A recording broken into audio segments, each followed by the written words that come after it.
అది కొంచెం ఒంట్లో బాగాలేకుండా అయిపోయింది మధ్యలో నాకు. మరి పవర్ తగ్గిందండి కొంచెం. ఇంటికి చిన్న చిన్నవి వస్తాయి, వచ్చాయి మా మధ్యలో కూడా. We move on. భానుప్రియ గారిని మీరు పెళ్లి చేసుకోవాలి అనుకున్నారు అని చెప్పేసి పెళ్లి చేసుకుంటానన్నారు. బట్ మా అమ్మ ఇక్కడ ఆయన ఉండేవారు, నేను అక్కడికి వెళ్ళిపోయేవాడిని, ఉండేదాన్ని.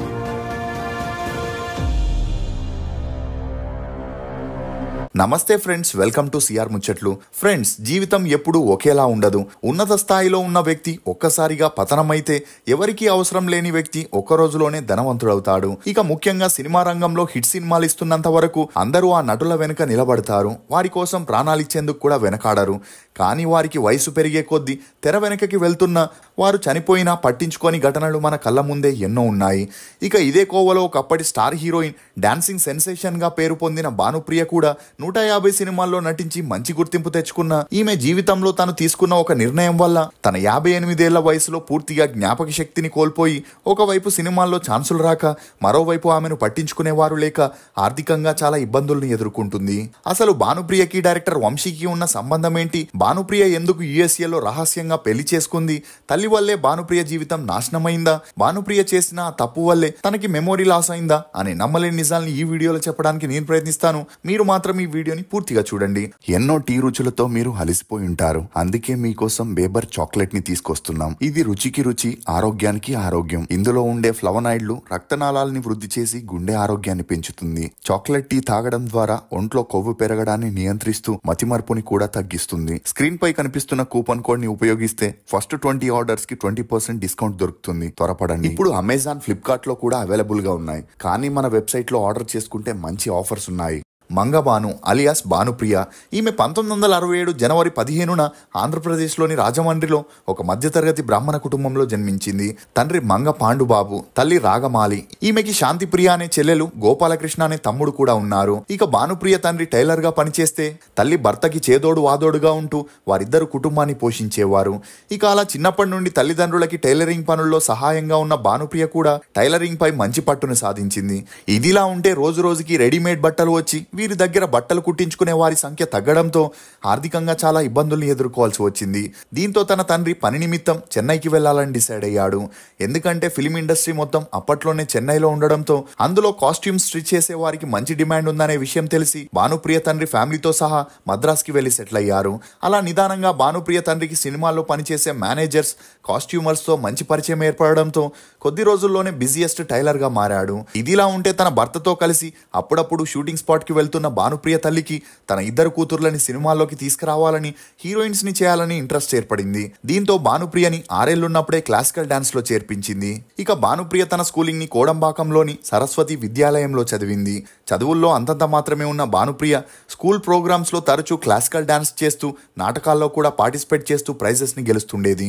అలా ఒకసారి స్కూల్ యానివర్సరీ ప్రోగ్రామ్ కి జడ్జిగా షావుకారి జానకి గారు రావడం, భానుప్రియ డాన్స్ ని అప్రిషియేట్ చేస్తూ సినిమాల్లోకి వస్తే మంచి నటివవుతావు అని చెప్పడంతో భానుప్రియ తల్లి తన కూతుర్ని ఎలాగైనా సినిమాల్లో హీరోయిన్ చేయాలని ఫిక్స్ అయింది. ఇక సినిమా ఇండస్ట్రీ గురించి పూర్తిగా తెలుసుకున్న భానుప్రియ తండ్రి మాత్రం కూతుర్ని సినిమా ఇండస్ట్రీలోకి పంపకూడదని, వారిని బాగా చదువుపించి మంచి సంబంధం చూసి పెళ్లి చేయాలనుకున్నాడు. ఇదే విషయం మీద భార్యాభర్తలిద్దరికీ తరచూ గొడవలు జరగడం, ఒక స్టేజ్లో అవి తారాస్థాయికి వెళ్లడంతో కొట్టుకునేదాకా వెళ్లాయి. దీంతో భానుప్రియ 12 ఏళ్ల వయసులో ఉన్నప్పుడు తల్లిదండ్రులు విడాకులు తీసుకుని విడిపోయారు. అయినా ఇదంతా పట్టించుకొని భానుప్రియ తల్లి ముందుగా భానుప్రియని హీరోయిన్ చేయాలని ట్రయల్స్ ని మొదలెట్టింది. ఇదిలా ఉంటే అప్పట్లో భారతిరాజా ఒక అమ్మాయిని తన మూవీ ద్వారా హీరోయిన్ గా లాంచ్ చేస్తే తను స్టార్ హీరోయిన్ గా ఎదుగుతుందనే టాక్ కోలీవుడ్ లో ఉండింది. ఇక అప్పుడే భారతిరాజా 1980లో అలైగల్ ఓయి వదిలై అనే మూవీని కొత్త వారితో ప్లాన్ చేసి ఆడిషన్ ని నిర్వహించగా ఈ విషయం తెలిసి భానుప్రియ తల్లి భానుప్రియని ఆ ఆడిషన్ కి తీసుకెళ్లింది. అలా ఆ ఆడిషన్ లో ఇచ్చిన డైలాగ్స్ తో పాటు డాన్స్ కూడా బాగా చేసినప్పటికీ ఆ సమయంలో భానుప్రియకి 13 ఏళ్లు మాత్రమే ఉండడంతో భారతిరాజా ఆ మూవీలో తనని సెలెక్ట్ చేయలేక ఆ ప్లేస్ లో రాధాని హీరోయిన్ గా ఫిక్స్ చేయడం జరిగింది. ఇక ఆ మూవీ 1981లో రిలీజ్ అయి బ్లాక్ బస్టర్ హిట్ అవడంతో రాధాకి మంచి గుర్తింపు వచ్చింది. ఇదిలా ఉంటే డైరెక్టర్ సంతాన భారతి, పి వాసు కలిసి మెల్ల పేసంగల్ అనే లో బడ్జెట్ మూవీని ప్లాన్ చేసి ఆ మూవీలో భానుప్రియని హీరోయిన్ గా సెలెక్ట్ చేశారు. ఇక మెల్ల పేసంగల్ మూవీ 1983లో రిలీజ్ అయి ఫ్లాప్ అవడంతో చేసిన మొదటి మూవీయే ఫ్లాప్ అయిందని భానుప్రియ తల్లి అయోమయంలో పడింది. ఇదిలా ఉంటే అప్పట్లో ఫిలిం ఇండస్ట్రీ మొత్తం చెన్నైలోనే ఉన్న కారణంగా డైరెక్టర్ వంశీ తన రెండో మూవీని హీరో సుమన్ తో చేయాలని ఫిక్స్ అయి హీరోయిన్ కోసం వెతుకులాట మొదలెట్టాడు. అలా 200 మందికి పైగా అమ్మాయిల్ని ఆడిషన్ చేసిన తను అనుకునేలా ఒక్క అమ్మాయి కూడా దొరకలేదు. అదే సమయంలో వంశీ డైరెక్టర్ పి వాసుని ఒక ఫంక్షన్ లో కలవడం, అలా మాటల్లో హీరోయిన్ సెర్చింగ్ లో ఉన్న విషయం చెప్పడంతో పి వాసు భానుప్రియ గురించి చెప్పగా మరుసటి రోజే భానుప్రియని ఆడిషన్ కి రప్పించి ఒక ఫోటోషూట్ తో పాటు స్క్రీన్ టెస్ట్ చేయగా అందులో భానుప్రియ లుక్స్ మరియు ఎక్స్ప్రెషన్స్ ని చూసి ఫిదా అయిన డైరెక్టర్ వంశీ భానుప్రియని సితారా మూవీకి హీరోయిన్ గా ఫిక్స్ చేశాడు. ఇక ఈ మూవీ షూటింగ్ లోనే భానుప్రియకి డైరెక్టర్ వంశీకి మంచి పరిచయం ఏర్పడి ఆ పరిచయం కాస్త నిదానంగా స్నేహంగా మారింది. ఇక అలా సితారా మూవీ 1984లో రిలీజ్ అయి బ్లాక్ బస్టర్ హిట్ అవ్వడంతో పాటు భానుప్రియ చేసిన పాత్రకి గాను ఒక నంది అవార్డ్, ఫిలింఫేర్ అవార్డు కూడా వచ్చింది. అంతేకాకుండా సితారా మూవీ 3 నేషనల్ అవార్డ్స్ ని కూడా అందుకోవడంతో ఆ మూవీలో చేసిన యాక్టర్స్ కి, టెక్నీషియన్స్ కి మంచి క్రేజ్ వచ్చింది. దీంతో అప్పటి వరకు వీరిద్దరి మధ్య ఉన్న స్నేహం కాస్త నిదానంగా సన్నిహిత్యంగా మారి వీరిద్దరూ ప్రేమలో పడ్డారు. ఇక ఈ క్లోజ్నెస్ తోనే వంశీ తన నెక్స్ట్ మూవీ అయిన అన్వేషణలో కూడా భానుప్రియని హీరోయిన్ గా ఫిక్స్ చేశాడు. అలా ఆ మూవీ కూడా రిలీజ్ అయి హిట్ అవ్వడంతో మళ్ళీ ప్రేమించి పెళ్ళాడు, ఆలాపన అనే మూవీస్ లో భానుప్రియని హీరోయిన్ గా ఫిక్స్ చేసి వీరిద్దరూ క్లోజ్ గా ఉండేవారు. కానీ అప్పటికే పెళ్ళ 2 పిల్లలున్న డైరెక్టర్ వంశీతో భానుప్రియ క్లోజ్ గా ఉండడం తన తల్లి తట్టుకోలేకపోయింది. అంతేకాకుండా ఈ న్యూస్ ఇండస్ట్రీలో స్ప్రెడ్ అయితే తన కూతురికి సినిమాల్లో ఛాన్సులు రావని భయపడింది. దీంతో భానుప్రియని డైరెక్టర్ వంశీతో దూరంగా ఉండమని, లేకపోతే ఆత్మహత్య చేసుకుంటానని బెదిరించడంతో భానుప్రియకి వేరే దారి లేక వంశీతో ఉన్న రిలేషన్ కి ఫుల్ స్టాప్ పెట్టేసి తన కెరియర్ వైపు దృష్టి పెట్టింది. ఇక వంశీ ఇచ్చిన హిట్స్ తో భానుప్రియ తన కెరియర్ లో వెనక్కి తిరిగి చూడాల్సిన అవసరమే రాలేదు. అలా తను ఇండస్ట్రీలోకి వచ్చిన 5 సంవత్సరాల్లోనే బాలకృష్ణ, చిరంజీవి, వెంకటేష్, రాజేంద్ర ప్రసాద్ లతో బ్యాక్ టు బ్యాక్ మూవీస్ చేస్తూ కొన్ని సంవత్సరాల్లోనే స్టార్ హీరోయిన్ గా ఎదిగింది. ఇక అప్పట్లో భానుప్రియకి సుమన్ తో ఉన్న కెమిస్ట్రీ కారణంగా వీరిద్దరూ కలిసి గర్జన, ఉగ్రనేత్రుడు, జేమ్స్ బాండ్, 999 అని ఇద్దరూ కలిసి 23 సినిమాల్లో యాక్ట్ చేస్తూనే మరోవైపు రాజేంద్ర ప్రసాద్ తో ఉన్న స్నేహం కారణంగా 9 మూవీస్ లో యాక్ట్ చేసింది.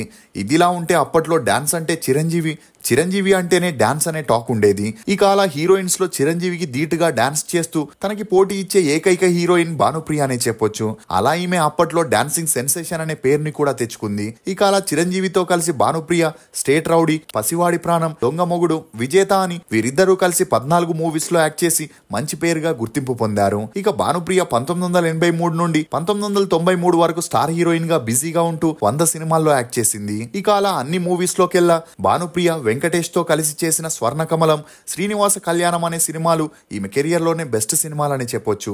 ఇదిలా ఉంటే ప్రతి ఒక్క హీరోయిన్ కి ఒక టైం పీరియడ్ ఉంటుంది కాబట్టి భానుప్రియకి హీరోయిన్ గా క్రేజ్ తగ్గగానే తన దగ్గరికే వస్తుందని డైరెక్టర్ వంశీ అనుకున్నాడు. అలా 1993 నుండి వంశీ చేసిన అన్ని మూవీస్ ఫ్లాప్ అవడంతో ఇతని సినిమాగ్రాఫ్ నిదానంగా తగ్గుతూ వచ్చింది. అలా చివరికి ఇతనితో సినిమాలు చేయడానికి కూడా అందరూ వెనకడుగు వేసేవారు.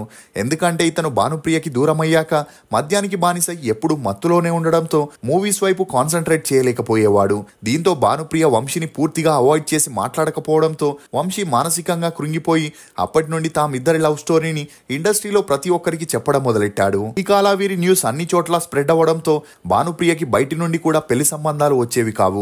ఇదిలా ఉంటే 90s లో ఒక అమ్మాయికి 25 ఏళ్ల వయసు దాటినా పెళ్లి కాకపోతే ఆమెను అందరూ చాలా మెచ్యూర్డ్ గా చూసేవారు. ఇక ఈమె తల్లి కూడా కూతురికి పెళ్లి చేస్తే ఎక్కడ తన నుండి వచ్చే ఇన్కమ్ ఆగిపోతుందో అని 31 ఏళ్లైనా కూతురికి పెళ్లి చేయకుండా సినిమాల్లో నటింపజేసింది. అలా నిదానంగా భానుప్రియకి హీరోయిన్ గా కెరియర్ ముగిసి పెదరాయుడు మూవీలో సపోర్టింగ్ రోల్స్ చేయడం ద్వారా తన సెకండ్ ఇన్నింగ్స్ ని కూడా మొదలెట్టింది.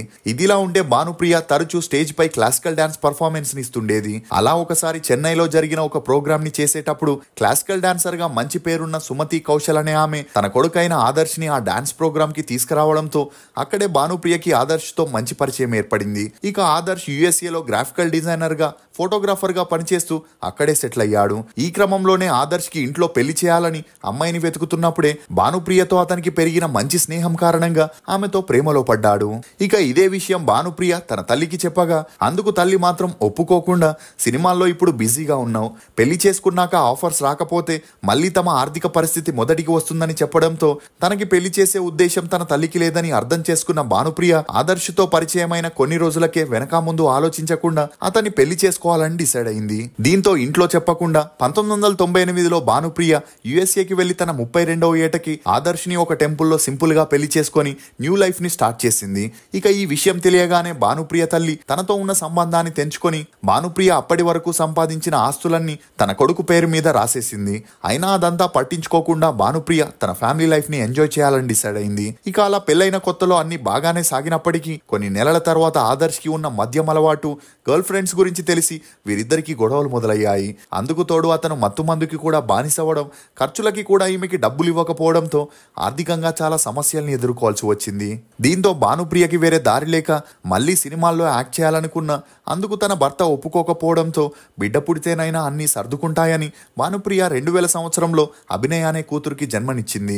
ఇక అలా ఆ తర్వాత కూడా గొడవలు ఎక్కువ అవ్వడం, అందుకు తోడు తన భర్త ఈమె పాస్ట్ గురించి గుర్తు చేస్తూ సూటిపోటి మాటలతో హింసించడం వల్ల 2002లో భానుప్రియ తన కూతుర్ని తీసుకొని ఇండియాకి వచ్చేసింది. ఇక ఆ మధ్యలో వీరిద్దరిని కలపడానికి పెద్దలంతా ట్రై చేసినా అది కుదరక 2005లో వీరిద్దరూ విడాకులు తీసుకొని విడిపోయారు. ఇక అలా ఒకవైపు కూతురు బాధ్యతల్ని కోర్టు తల్లికే అప్పగించడం, మరోవైపు అప్పటికే భానుప్రియ తను సినిమాల్లో సంపాదించిందంతా తన తల్లి కొడుకు పేరు మీద రాయడంతో భానుప్రియ పరిస్థితి మళ్ళీ మొదటికి వచ్చింది. దీంతో సినిమాల్లో సపోర్టింగ్ రోల్స్ చేయడంతో తన ఆర్థిక పరిస్థితుల్ని సుధారించుకోవాలని ఛత్రపతి మూవీ ద్వారా తల్లి పాత్రల్ని చేయడం మొదలెట్టింది. అలా ఒకవైపు ఆర్థిక కష్టాలు, మరోవైపు భర్త నుండి వేరుగా ఉంటూ సింగిల్ పేరెంట్ గా బిడ్డని పోషించడం లాంటి ఇబ్బందులతో భానుప్రియ చాలా కృంగిపోయింది. ఇక అందుకు తోడు ఈమె ఎక్స్ హస్బెండ్ అయిన ఆదర్శ్ మద్యం ఎక్కువై హార్ట్అటాక్ తో మరణించాడు.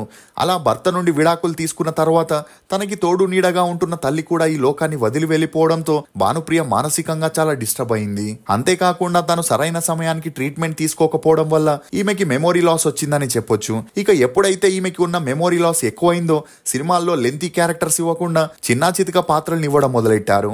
అలా నిదానంగా సినిమాల్లో ఛాన్సులు తగ్గడంతో ఆర్థిక ఇబ్బందులు ఎక్కువై సీరియల్స్ లోనూ యాక్ట్ చేయడం మొదలెట్టింది. ఇక అలా తమిళ్లో ఆహా, తెలుగులో నాతిచరామి అని చేసిన ఆ సీరియల్స్ కి అంతలా ఆదరణ రాలేదు. ఇక ఈ వ్యాధి కారణంగానే తను స్టార్ట్ చేయాలనుకున్న డాన్స్ క్లాస్ ని కూడా భానుప్రియ స్టార్ట్ చేయలేకపోయింది. ఇప్పుడు భానుప్రియ తన కూతురితో చెన్నైలో ఉంటూ మెమోరీ లాస్ కి ట్రీట్మెంట్ తీసుకుంటున్నట్లు తెలుస్తుంది. ఇప్పటి వరకు భానుప్రియ 150 సినిమాల్లో హీరోయిన్ గా సపోర్టింగ్ ఆర్టిస్ట్ గా యాక్ట్ చేసింది. ఈమె నటనకు గాను 3 నంది అవార్డ్స్ తో పాటు 2 ఫిలింఫేర్ అవార్డ్స్ కూడా గెలుచుకుంది. ఏదేమైనా భానుప్రియ ముందులాగే కోలుకొని సంపూర్ణ ఆరోగ్యంగా మారి మళ్ళీ సినిమాల్లో నటిస్తూ మనందరినీ అలరించాలని సిఆర్ ముచ్చట్లు తరపు నుండి కోరుకుందాం. భానుప్రియ గారు నటించిన సినిమాల్లో మీ ఫేవరెట్ ఏదనేది కమెంట్ సెక్షన్ లో తప్పకుండా తెలియజేయండి. మేము చేసిన ఈ వీడియో మీకు నచ్చినట్లయితే ఒక లైక్ ద్వారా మీ సపోర్ట్ ని మాకు తెలియజేయండి. For more interesting videos please subscribe to C R ముచ్చట్లు. Thank you.